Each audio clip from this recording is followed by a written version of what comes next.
پاکستان میں ٹرانسجنڈر کا قانون پاس ہو گیا ہے اور بہت سارے علماء کرام اور بہت سارے مذہبی لوگ اس کے بارے میں بات کر رہے ہیں، لیکن بہت سارے لوگوں کو یہ پتہ ہی نہیں ہے کہ یہ قانون کیا ہے، یہ بل ہے کیا۔ میں بتاتا ہوں کہ ٹرانسجنڈر کیا چیز ہے۔ اردو میں اس کو ہجڑا کہتے ہیں، پنجابی میں اس کو خسرا کہتے ہیں، عربی میں اس کو خنثی کہتے ہیں، اور عام میڈیا کی زبان میں اس کو خواجہ سرا کہتے ہیں، اور انگلش میں اس کو ٹرانسجنڈر کہتے ہیں۔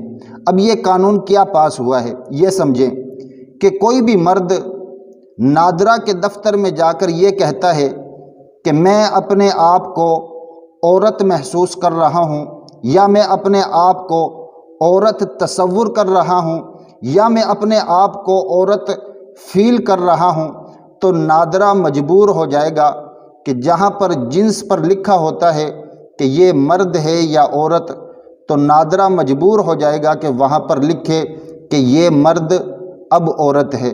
اسی طرح کوئی بھی عورت اٹھے اور وہ جا کر نادرا کے دفتر میں جا کر یہ کہے کہ میں اپنے آپ کو مرد محسوس کر رہی ہوں، میں اپنے آپ کو مرد تصور کر رہی ہوں، میں اپنے آپ کو مرد فیل کر رہی ہوں، تو نادرا مجبور ہے کہ وہاں پر لکھے کہ یہ عورت مرد ہے۔ تو میرے محترم دوستو، یہ ہے وہ قانون جس کے بارے میں بہت سارے علماء کرام اور بہت سارے مذہبی لوگ اس کے بارے میں باتیں کرتے ہوئے آپ کو نظر آئیں گے۔ اور اسی طرح وراثت کی تقسیم میں بھی اس قانون کی وجہ سے گڑبڑ ہوگی۔ جی ہاں، وراثت کی تقسیم میں اس قانون کی وجہ سے گڑبڑ ہوگی۔ وہ کیسے؟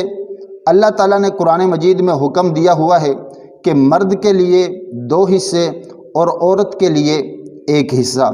اب کوئی عورت جا کر یہ کہتی ہے نادرا کے دفتر میں کہ میں اپنے آپ کو مرد تصور کر رہی ہوں، یا میں اپنے آپ کو مرد فیل کر رہی ہوں، یا میں اپنے آپ کو مرد محسوس کر رہی ہوں، تو نادرا وہاں پر لکھ دے گا کہ یہ عورت اب مرد ہے۔ تو اب بتائیں، جب تقسیم ہوگی وراثت کی، اب اس عورت کو آپ کیا کریں گے؟ آپ قرآن مجید کے خلاف جائیں گے؟ آپ شریعت کے خلاف جائیں گے؟ میرا محترم دوستو، میں اپنی طرف سے بات نہیں کر رہا، قرآن مجید کی آیت مبارکہ میں آپ کو دکھا رہا ہوں۔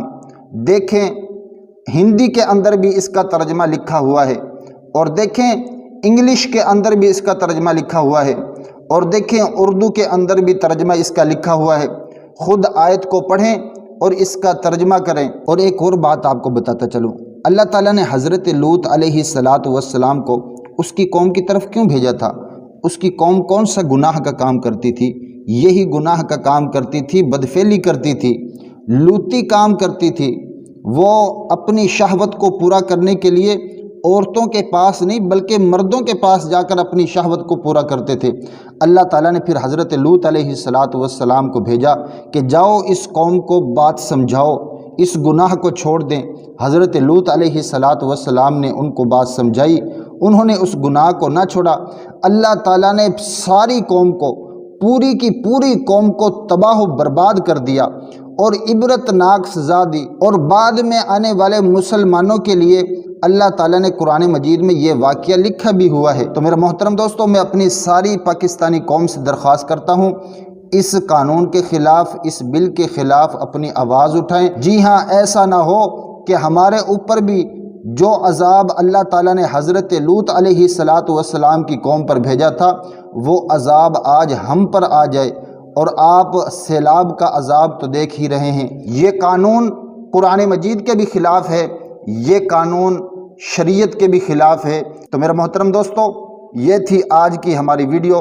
اگر آپ حضرات کو ویڈیو اچھی لگی ہو تو ویڈیو کو لائک کریں، چینل کو سبسکرائب کریں، اپنا بھی خیال رکھیں اور ہمارا بھی۔